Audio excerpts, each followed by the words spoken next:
so long. We've been waiting for this time to begin. Hi అండి, welcome to cooking crafts and blogs అండి. ఈరోజు మీ ముందుకైతే ఒక మంచి రెసిపీని తీసుకొచ్చానండి. చాలా సింపుల్గా 5 నిమిషాల్లో ఈ స్ట్రాబెరీ జెల్లీని తయారు చేసుకోవచ్చు. అది ఎలానో నేను చూపిస్తాను, ఈ వీడియో పూర్తిగా చూడండి. స్ట్రాబెరీ ఫ్లేవర్ అంటే చాలామందికి ఇష్టం ఉంటుందండి. మరి దీన్ని ఒకసారి ట్రై చేయండి. ఏం లేదండి, ఇక్కడ నేను జెల్లీ పౌడర్ అయితే బయట మనకి సూపర్ మార్కెట్లో అయినా సరే అండి, ఎక్కడైనా మనకి అవైలబుల్లో ఉంటుంది. ఇది వచ్చేసి 90 గ్రామ్స్ ఉంటుందండి. ఇప్పుడు ఇక్కడ ఇది ఓపెన్ చేస్తే మనకి లోపల అగర్ అగర్ పౌడర్ అనేది ప్యాకెట్ అది సపరేట్గా ఉంటుందండి. దీంట్లోనే ఇక్కడ చూడండి, లోపల మనకి అగర్ అగర్ పౌడర్ అనేది ఇలా సపరేట్గా ఉంటుంది. ఇలా దీన్ని పక్కకు పెట్టేసుకుందాం. ఇప్పుడు దీంట్లో ఉన్న స్ట్రాబెరీ పౌడర్ని ఒక బౌల్ తీసుకొని దాంట్లోకి వేసేసుకుందాం. ఇలా వేసుకున్న తర్వాత ఒక స్పూన్తో ఇక్కడ మనకి చిన్న చిన్న ఉండల్లాగా అలాగే ఉండిపోయాయి కదండి, అవన్నీ కూడా స్మూత్గా అయ్యే వరకు ఇలా స్పూన్తోని ప్రెస్ చేసుకుంటూ ఉండాలి. ఈ విధంగా చేసుకున్న తర్వాత ఇప్పుడు దీంట్లోకి మనం ముందుగా సపరేట్గా పెట్టుకున్న అగర్ అగర్ పౌడర్ని దీంట్లోకి వేసేసుకోవాలి. అలాగే అదే స్పూన్తో మరొకసారి సేమ్ అదే విధంగా ఇలా కలుపుకోవాలి. ఇలా కలిపేసుకున్న దానిని ఇప్పుడు మనం పక్కకు పెట్టేసుకుందాం. ఇప్పుడు ఇక్కడ నేను ఒక చిన్న గిన్నెలో తగినంత వాటర్ తీసుకుంటున్నానండి. ఆ జెల్లీ పౌడర్కి వాటర్ ఎంత పడుతుంది అనేసి చూసుకొని వేసుకుంటే సరిపోతుంది. వీటిని ఒక 5 నిమిషాల వరకు వాటర్ని మరగనివ్వండి. ఇలా వాటర్ మనకి వేడవుతే సరిపోతుంది.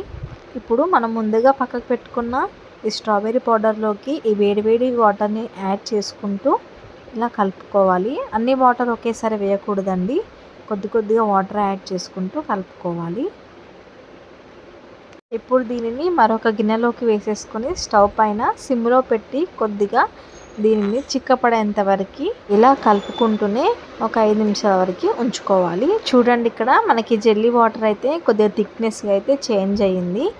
ఇప్పుడు దీనిని ఒక ప్లాస్టిక్ బౌల్లోకైనా సరే, మీకు ఎలాంటి దాంట్లో ఎలాంటి షేప్ చేయాలి అనుకుంటున్నారో దాంట్లోకి వేసేసుకుంటే సరిపోతుంది. నేను ఇక్కడ ఒక ప్లాస్టిక్ బౌల్లోకి అయితే వేసుకున్నాను. ఇప్పుడు దీనిని ఒక 1/2 అవర్ ఫ్రిడ్జ్లో అయినా బయట అయినా సరే అండి రెస్ట్ ఇచ్చేసేయండి. 1/2 అవర్ తర్వాత చూడండి, మనకి జెల్లీ రెడీ అయిపోయింది. ఇప్పుడు ఒక ప్లేట్ తీసుకొని నైఫ్తో ఇలా మనం జెల్లీని సపరేట్ చేసుకోవాలి. ఇలా చుట్టూ కూడా నైఫ్తో ఇలా తీసేసుకోవాలి. ఇలా తీసుకున్న తర్వాత మనం ఏదైతే ప్లేట్ తీసుకున్నామో దానికి ఇలా బోర్లించి 2 టైమ్స్ ఇలా ట్యాప్ చేస్తే మనకి జెల్లీ అనేది బయటకు వచ్చేస్తుంది. చూసారు కదా, ఎంతో ఈజీగా జెల్లీని అయితే రెడీ చేసుకోవచ్చు. నిజంగా ఇది తినగానే నాకైతే స్ట్రాబెరీ చాక్లెట్ తిన్నట్టే అనిపించింది, చాలా బాగుంది. మరి ఈ వీడియో చూసినాక కూడా స్ట్రాబెరీ అంటే ఇష్టం ఉన్నవారు తప్పకుండా ఈ స్ట్రాబెరీ జెల్లీని ట్రై చేయండి. అలాగే మీకు ఎలా కుదిరిందని కూడా కామెంట్ చేయండి. అలాగే మన ఛానల్ని సబ్స్క్రైబ్ చేసుకోండి. ఇలాంటి రెసిపీస్ని మరెన్నో మీతో షేర్ చేస్తూ ఉంటాను. మీ సపోర్ట్ ఉంటే ఇలాంటి రెసిపీస్ని మరెన్నో చేస్తూ ఉంటానండి. మరి తప్పకుండా మన ఛానల్ని అయితే సబ్స్క్రైబ్ చేసుకోండి. మీరు నన్ను సపోర్ట్ చేస్తారనే కోరుకుంటున్నానండి. ఇంతవరకు మన వీడియోని చూసినందుకు థ్యాంక్ యూ.